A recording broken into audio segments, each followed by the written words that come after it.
তাহলে আজকে আমরা নতুন একটা জিনিস শিখতেছি, তাই না? সেই জিনিসটা কি? ভগ্নাংশ। ভগ্নাংশ বলতে আমরা কি বুঝি? আমি কিন্তু গতকালকে বলছিলাম ভগ্নাংশ মানে কি? ভাঙ্গা অংশ। জোড়া লাগানো না, ভগ্নাংশ মানে ভাঙ্গা অংশ। এই তাহলে এটা হয় ভগ্নাংশ। ঠিক আছে, ভগ্ন মানে কি? ভাঙ্গা। আমরা সোজা ভাষায় বলছি নাকি ভাঙ্গা। তো ভাঙ্গা অংশ মানে কি? এই যে এটা কি একটা চক না? ধরো যে হ্যাঁ এটা আমার একটা নতুন চক, তাই না? এটা একটা চক, আর যখন আমি এটা ভেঙে ফেললাম কিন্তু এইটা একটা অংশ, এইটা একটা অংশ, এটা কিন্তু পুরো অংশ না। পুরো অংশ কোনটা? পুরো অংশ হলে এই দুইটা একত্র হওয়ার পর যেটুকু ছিল এটা হচ্ছে পুরো অংশ। এটা হচ্ছে পুরো অংশ আর এটা হচ্ছে ভাঙ্গা অংশ। এই ভাঙ্গা অংশ নিয়ে যে কাজ আমরা করি, এই ভাঙ্গা অংশ নিয়েই যে লেখাপড়া, এই ভাঙ্গা অংশের যোগ বিয়োগ নিয়ে যে কাজ, এটাই হচ্ছে ভগ্নাংশ। বোঝা গেছে কি? বুঝতে পারছি? এটাই হচ্ছে ভগ্নাংশ। এটা আমরা যদি আরো ভালোভাবে দেখি তাহলে এই যে লাঠি, এটা একটা লাঠি, এটা হচ্ছে পুরো লাঠি। আমি যদি ভেঙে নেই তাহলে ভগ্নাংশ বের হবে, ভাঙ্গা অংশ বের হবে। এইরকমই হচ্ছে আমাদের পুরো, এটা হচ্ছে আমাদের ভগ্নাংশের প্রধান আলোচনা। তো এক্ষেত্রে আমরা এটা বোঝাতে পারি হচ্ছে এইটা দিয়ে। ধরো যে আমাদের এখানে চক ছিল কয়টা? একটা। একটা চক, এটা হচ্ছে একটা চক। তাহলে এইটা হচ্ছে পুরো অংশ, পুরো অংশ,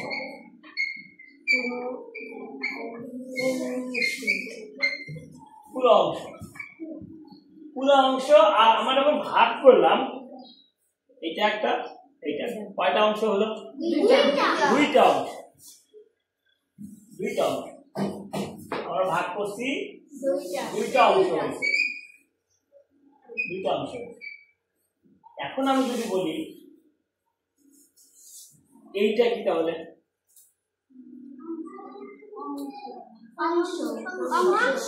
কয় অংশ? এক অংশ। এইটা হচ্ছে এক অংশ, কিন্তু কয় ভাগের এক অংশ?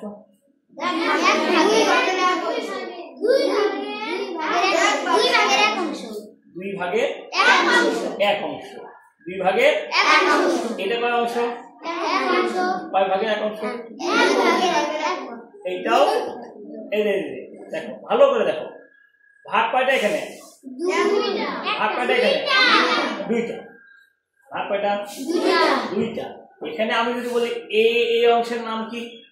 এটা হচ্ছে দুই ভাগের এক অংশ। এটা কতখানি? দুই ভাগের এক অংশ। আবার এইটা আমাদের হচ্ছে পুরো অংশ, আমরা ভাগ করলাম দুইটা, তাহলে এইটা হচ্ছে দুই ভাগের এক অংশ, এটা হচ্ছে দুই ভাগের এক অংশ। এখন এইটা প্রকাশ করে কি দিই? আমি তোমাকে মুখোমুখি বললাম এটা হচ্ছে কি? দুই ভাগের এক অংশ। ঠিক আছে, দুই ভাগের। লিখবো কি? এইটা লিখতে হয়, এইটা লিখতে হয় হচ্ছে এই দুই ভাগের এক অংশ। বোঝা গেছে? দুই ভাগের এক অংশ লাগলো। দেখো তোমরা দেখো, এটা কি হয়? এটা ভাগ করছি কয়টা? দুইটা। দুইটা ভাগের একটা অংশ, একটা অংশ। আবার যদি আমি এর মধ্যে আরেকটা ভাগ করি, না না না, এটার মধ্যে এক ভাগ করা মানে কি? মানে এর মধ্যে একটা ভাগ হচ্ছে, ভাগটা একটা। এই এখন দেখি হলো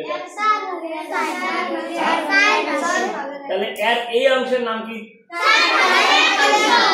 কি নাম? চার ভাগের এক অংশ। তাহলে এটা কিভাবে প্রকাশ করা যাবে? নিচে। এইটাই হচ্ছে মূলত ধারণা। এটা তোমরা পারো, এটা তো তোমরা পারো।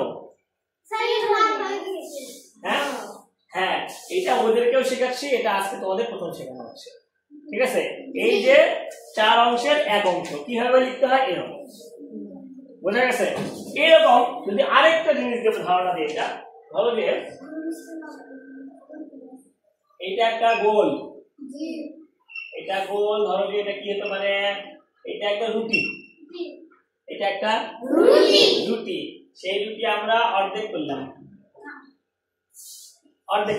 তাহলে এই অংশটা কত অংশ হলো?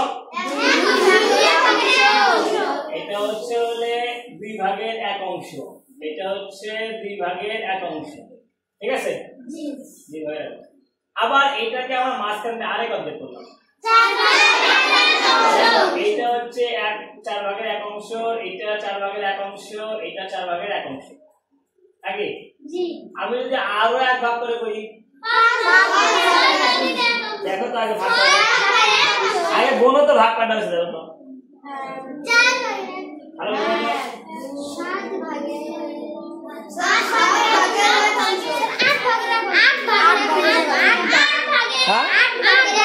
আট ভাগের 1 অংশ। হ্যাঁ, তাহলে এটা হচ্ছে 8 ভাগের 1 অংশ।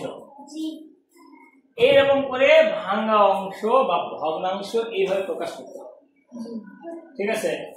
এখন দেখি আমরা ভগ্নাংশের 2টা কি আছে, ভগ্নাংশের 2টা অংশ আছে, ভগ্নাংশের আবার 2টা অংশ আছে। আমরা যখন ভগ্নাংশ প্রকাশ করতেছি তখন ভগ্নাংশের 2টা অংশ আছে, ঠিক আছে? তার মধ্যে আমরা এটার প্রকাশ করা দেখলাম, তাই না? এবার ভগ্নাংশে প্রকাশ করার পরে ভগ্নাংশ যখন আমরা প্রকাশ করতেছি তখন এখানে আছে অংশ আছে 2টা, ভগ্নাংশের অংশ হচ্ছে 2টা। ধরো যে আমরা 4 ভাগের 1 অংশ লিখলাম, হ্যাঁ, এই যেটা উপরে লেখে এটাকে কি বলে জানো? এটাকে বলে হচ্ছে লব, কি বলে? লব। আর যেটা নিচে আছে এটাকে কি বলে জানো? এটাকে বলে হর।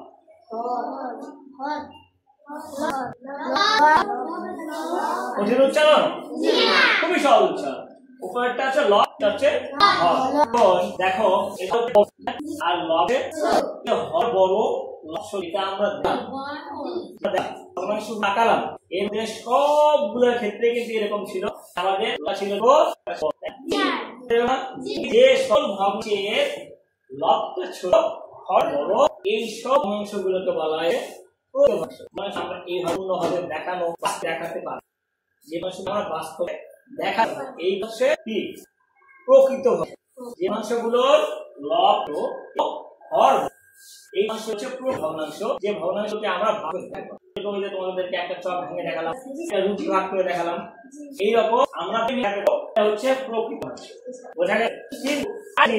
যদি আমাদের একটা ভগ্নাংশ এরকম হয় তাহলে ধরো যে উপরে হচ্ছে 7, নিচে হচ্ছে 4, তাহলে কি হবে?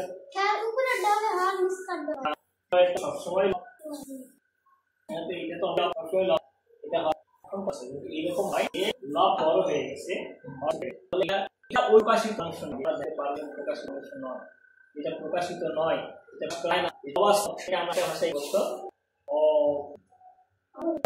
বাস্তব। এই যে ধরো এর সুলতান, এর নাম সুলতান, একটা বাস্তব। বাস্তব যদি বলি না আরেকটা বেটা, তার নাম মনে মনে আরেকটা বেটা আছে, তার নাম সৌমিক, এর নাম সুলতান। মিল আছে না? মিল আছে, আর বললাম এর থেকে তো মিল আছে, বানালাম মনে মনে, কিন্তু এটা আছে বাস্তব, যেটা নাই এটা হচ্ছে অপ্রকৃত। বুঝতে পারছে? যেটা সেটা প্রকৃত, যেটা না সেটা অপ্রকৃত। বুঝা গেল? তাহলে যার হর ছোট এটা বাস্তব, কারণ এটা আমরা তোমাদের এইটা নামকরণ করলে দেখা যায় যে হর হয়, এটা বাস্তব, সেটা হচ্ছে প্রকৃত, বাস্তব। বোঝা গেল? আছে? তাহলে ভগ্নাংশ কাকে বলে বোঝা গেল? যে কোনো ভাঙকে গাণিতিক ভাবে প্রকাশ করি ভগ্নাংশ। ছয়টা অংশ, একটা হর, একটা ভগ্নাংশ দুটো হয়, একটা একটা প্রকৃত, একটা প্রকৃত। অকৃত অংশে লবে ছোট হবে আর অকৃতের হর হবে বড় হবে। বুঝলেন? এই প্রতি অসুবিধা আছে, কিন্তু আমরা রেকর্ড রাখলাম।